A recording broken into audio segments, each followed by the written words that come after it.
44व्या जिल्हास्तरीय विज्ञान प्रदर्शनानिमित्त जमलेल्या सर्व विज्ञानप्रेमी विद्यार्थी व आलेले शिक्षक, खरं तर आजच्या या प्रसंगाला अनुसरून मी या सन्माननीय व्यासपीठासमोर माझं मनोगत व्यक्त करणे म्हणजे सूर्याला कंदील दाखवण्यासारखं होईल आणि लहान तोंडी मोठा घास होईल, पण तरी मी प्रयत्न करतो।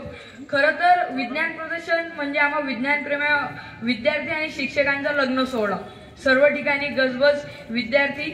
मी या वास्तूत प्रवेश केला तेव्हा दोन भावनांनी प्रवेश केला। या सन्माननीय व्यासपीठाला सांगू इच्छितो, पहिली भावना स्पर्धकाची होती आणि दुसरी भावना होती ती एका विज्ञान प्रेमीची होती। पण आता जातोय 2 दिवसीय विज्ञान प्रदर्शन आता समाप्त होत आहे, ती विज्ञान प्रेमीची भावना स्पर्धकाच्या भावनेवर जडत ठरली।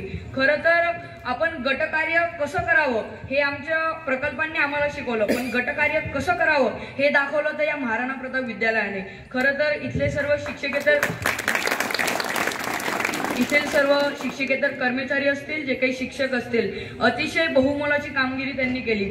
खरं तर या विज्ञान प्रदर्शनाचा मला वाटतं मुख्य हेतू हाच असावा की ग्रामीण भागातील जे काही प्रामुख्याने विद्यार्थी आहेत यांच्यामधील जो सर्वात मोठा जो शत्रू असतो तो म्हणजे न्यूनगंड, आणि आपल्याला जे येतं ते समोरच्याला सांगणं। तर या गोष्टींवर हे विज्ञान प्रदर्शन नक्की काम करतं आणि विद्यार्थ्यांमधल्या 5C क्वालिटीज वाढवणं, कम्युनिकेशन, त्याच्यानंतर क्रिटिकल थिंकिंग, क्युरिओसिटी आणि कम्युनिटी या गोष्टी वाढवणं, या विज्ञान प्रदर्शनामुळे हे 5 जे विद्यार्थ्यातले सुप्त गुण आहेत हे मला वाढताना दिसतात। आणि खरं तर हे मनोगत असेल किंवा भाषण असेल, सर्वांचे डोळे लागलेत ते अध्यक्षीय भाषणाला, कारण की त्यानंतरच खरा कार्यक्रम सुरू होईल।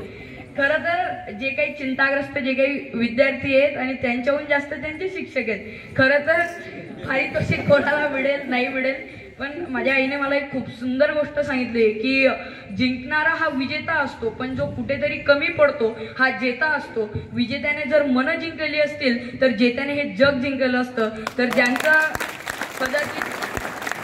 ज्यांचा क्रमांक येणार नाही त्यांनाही त्यांच्याबरोबर माझ्या शुभेच्छा कायमच राहतील।